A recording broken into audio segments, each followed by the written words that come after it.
부동산을 처음 시작하려 그러면 한 종잣돈이 한 어느 정도 있으면은 이거를 좀 시작해 볼 수 있을까 싶은 생각이 있거든요.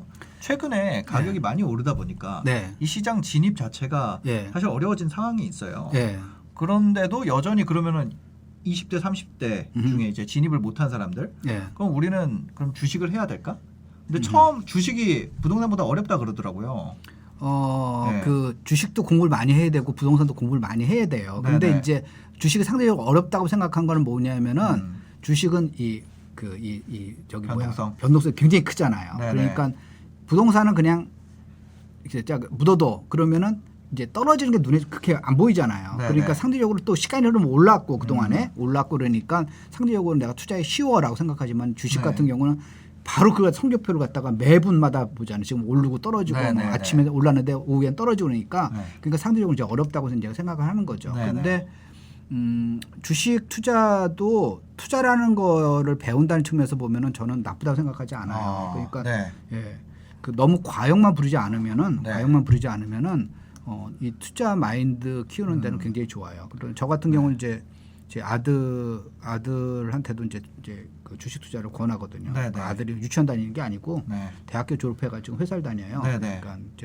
그러니까 이제 아빠한테 자기 돈을 어떻게 굴리면 좋겠어. 처음엔 저축을 이제 많이 하라 그랬죠. 저축을 어느 정도 하는 거 어떻게 굴리면 그래서 주식을 해라라고 이제 그 얘기를 했고, 그럼 종목은 뭐야? 네가 알아서 그걸 찾아야지. 나한테 왜 물어봐? 그 내가 투자하는 거, 네가 투자하는 거야? 거기서 보면은 그래서 이제 그렇게 주식을 하라고 얘기를 하거든요.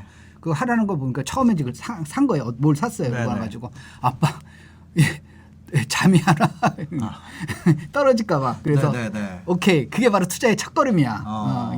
이게 사가지고 무조건 오른다고 그럼 그건 투자가 아니죠. 오를 수 있고 떨어질 수 있는 거죠.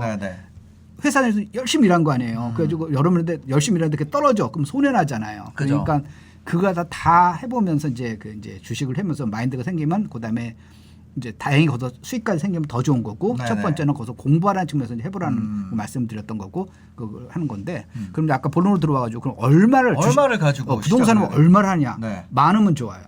많을수록 좋아요. 많을수록 좋다는 건 뭐냐면 비싼 걸 살 수 있다는 것 그런 측면이 아니라 자유롭다는 거죠. 내가 투자해서 내가 만약에 3억 원의 돈이 있어. 그럼 3억 원짜리 사도 되고 2억 원짜리 사도 되고 1억 원짜리 사도 되죠. 근데 내가 1억 원밖에 없어. 그러면 1억 원 이하로 사야 되잖아요. 내가 살 수 있는 초이스가 3억을 가진 사람은 만약 물건이 딱 1억 원, 2억 원, 3억 원 세 개 있다면 세 개를 세 개 중에 하나 고를 수가 있는데 1억 원밖에 없으면 하나밖에 없잖아요. 그러니까 많을수록 좋은데 부동산이라는 게 아무리 전세를 끼더라 하더라도 돈이 많이 들어가잖아요. 그래서 그동안에 그 처음에 제가 이제 요번에도 이제 책이 나왔지만 그 책에도 보면은 처음에 종잣돈 모을 때 그때가 가장 중요해요. 젊었을 때. 그리고 종잣돈을 모으는 거는 고통을 갖다가 수반해요. 그렇죠. 나 쓰고 싶은 거 못 쓰는 거예요. 친구들 같이 친구들 와가지고 멋있게 한번 우리 어디 놀러 갈까? 그래도 이제 이런저런 이유로 막 빠지고 삐직삐직하면서 이제 빠져야 되는 거죠. 왜? 그 친구하고 모두 같이 하게 되면 나는 평균적인 삶밖에 못 살잖아요. 그러니까 내가 더 거기서 투자를 하려면 돈을 지금 당장 모아야 되는데 그렇다고 내가 월급쟁이가 자영업자도 아니고 자영업자도 마찬가지고 자기 소득을 마음대로 늘릴 수 있는 거 아니니까 갑자기 내가 소득을 늘릴 수 있는 방법이 없으니까 처음에는 절약하는 수밖에 없어요. 그래서 종잣돈을 최대한 모아야 돼요. 그리고 최대한 모을 때는 정말 눈물나게 정말 독하게 너 사람 변했다라고 해야 돼요. 그 시기를 갖다가 이제 견뎌야지 그다음부터 스타트를 하는 거예요. 종잣돈이 적으면은 어떤 문제가 생기냐면 주식 투자도 마찬가지입니다. 내가 1억 원 갖고 하는 사람이 있고 1,000만 원을 갖고 있는 사람이 있어요. 그럼 1,000만 원 갖고 하게 되면은요, 이 사람이 실력이 굉장히 좋아. 그래가지고 1년에 20% 연간 투자 수익이 20%야. 그러면 1,000만 원 갖고 하게 되면은 1년 해봤자 200만 원 버는 거예요. 그렇죠. 5년을 하게 되면은 이제 1,000만 원이 되는 거죠. 복리가 아니라 달리로 계산할게요. 복리는 계산기가 지금 없으니까. 그러면 200만 원씩 해가지고 5년이면은 1,000만 원이 버는 거죠.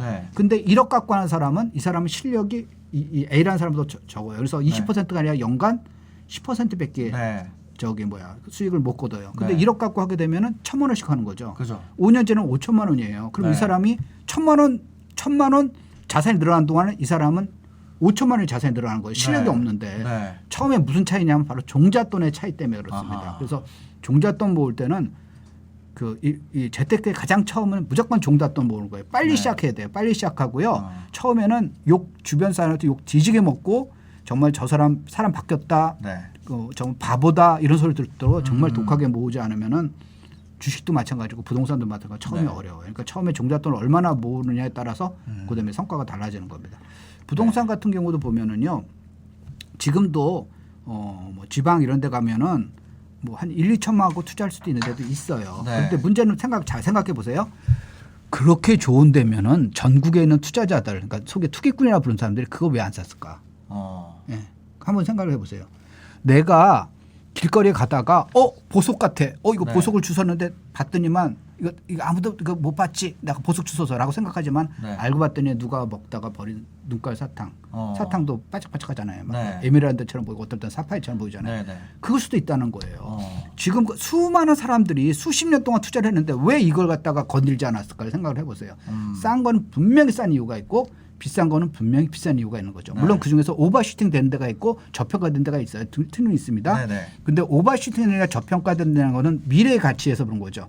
여기가 앞으로 더 오르면은 지금도 굉장히 비싸. 네. 뭐 A라는 쪽은 너무 비싸. 그런데 네. 미래에서 더 오른다 그러면 지금은 저평가된 거나 마찬가지죠. 또는 반대 경우도 있고요. 네. 그래서 지금 현재 보면은 저평가되느냐 또는 오버슈팅되느냐 사실 보면 우리가 미래를 알 수 없기 때문에 현재에서 사실 보다 그걸 갖다 너무 건방지게 너무 뭐 시장이 너무 고평가 저 오버슈팅됐으니까 지금 들어간 건 바보라 생각하는 거는 굉장히 사실 보면은 투자층에서 보면 너무 오만한 거고 어떻게 보면 약간 저 사람이 제대로 알고 얘기를 하는 건지 그냥 자기 그냥 감정을 얘기하는 건지 네네. 그럴 수가 헷갈릴 때가 있다라는 겁니다. 그래서 네. 지금 현재 보면은 사실 투자의 왕도는 사실 없는데 네. 가장 적은 건 우선 종잣돈을 많이 모여야 되고요. 두 번째 그러면 내가 이만큼 모을 때까지 기다려야 되냐? 그건 또 아니에요. 그러면 어떻게 해야 될까요? 뭔가를 해봐야 돼요. 네. 뭔가를 해봐야 돼요. 그러니까 뭔가를 하니까 자기에 맞는 걸 해봐야 돼요. 그런데 지금 제가 제일 나쁜 투자 방법이 뭐냐면요. 네. 어떤 사람이 1억을 모았어요. 네. 1억을 모았어요? 네, 어떤 사람이 1억을 모았어요. 근데 네. 부동산 투자하는데 2천만 원짜리 5개 사는 게 제일 나쁜 투자처예요. 투자 방법이에요. 네. 내가 예를 들어서 네. 1억을 모았는데 네. 2천 투자를 5개를 한다. 네. 그건 멍청한 투자다. 네, 그건 멍청한 투자예요. 1억 1억 모았으면 1억 하나 사는 거예요. 네. 2억 모으면 2억짜리 사는 거고 3억 모으면 3억짜리 그게 안 그래도 좋고요. 제가 그거 여쭤보려고 그랬는데 네. 1억, 2억, 3억 중에 아까 예시를 들으셨길래 예. 그럼 3억이 있다면 1억짜리 3개 사는 것과 2억 사고 이거를 여쭤보려고 그랬는데 아니요. 3억 내가 하나 할 수 있는 나요. 네. 내가 살 수 있는 가장 베스트한 걸 사는 게 그렇죠. 좋다. 예. 그게 난 거지. 그 많은 사람들이 그 여러 채 사면 여러 채 오르니까 괜찮지 않습니까? 이게 조금 비율로 올라가는 거지. 네. 금액으로 올라가는 게 1억짜리가 1억 올라가고 10억짜리는 1억 올라가고 그거 아니거든요. 네네. 똑같이 올라가면 20% 올라간다. 그럼 1억짜리 2천만 원 올라간 거고 10억짜리 2억 올라가는 거예요. 네. 자, 그러면 뭐가 다르냐면은 세제상 우리나라 세제상은 1가구 1주택자는 굉장히 우대를 해주죠. 맞아요. 그다음에 일시적 1가구 1주택이라는 좋은 전략을 쓸 수도 있어요. 네. 근데 다주택자를 하게 되면은요. 그러니까 쉽게 얘기해 가지고는 10억짜리 하나 갖고 있으면 욕은 덜 먹어요. 네. 근데 1억짜리 10채 갖고 있으면 욕 뒤지게 먹거든요. 네, 그건 욕이라는 거는 정부에서 이제 세금 폭탄이 날아갈 수가 있으니까 그거는 괜히 이제 마음만 뿌듯하죠. 내가 집 10채 있어. 그리고 내가 총자산, 그러니까 어떤 사람도 그래요. 자기 재산을 착각하는 거죠. 총자산이라는 거는 그냥 대출까지 다 끼고. 그렇죠. 대출 전세금 낀 거예요. 내가 네네. 5억짜리 집을 갖다가 5채를 갖고 있어. 네. 와, 저 사람 5억짜리 5채에서 50억짜리 자산가야. 네. 까봤더니만 그게 아니라 거기서 보면 다 전세 4억 끼고 1억밖에 없는 네네. 거예요. 그러면 10개 갖고 있어봤자 10억밖에 안 되는 거예요. 네. 그러니까 그냥 10억짜리 그냥 평범한 그냥 재산을 가진 사람이지 그 사람을 자산가라 부를 수는 없어요. 그런데 주택수만 많으면은 괜히 자기 마음만 뿌듯하고 네. 나는 옛날에 너희들 집 하나도 없지. 나는 집 10채나 있어. 이런 마음만 뿌듯하는 그거지 아무런 실익이 없어요. 그래서 실제로는 오히려 똘똘한 한 채가 좋다. 예. 그러니까 무조건 비싼 거 사라는 게 아니라 자기에 맞는 거에 이제 사야 되는 거고요.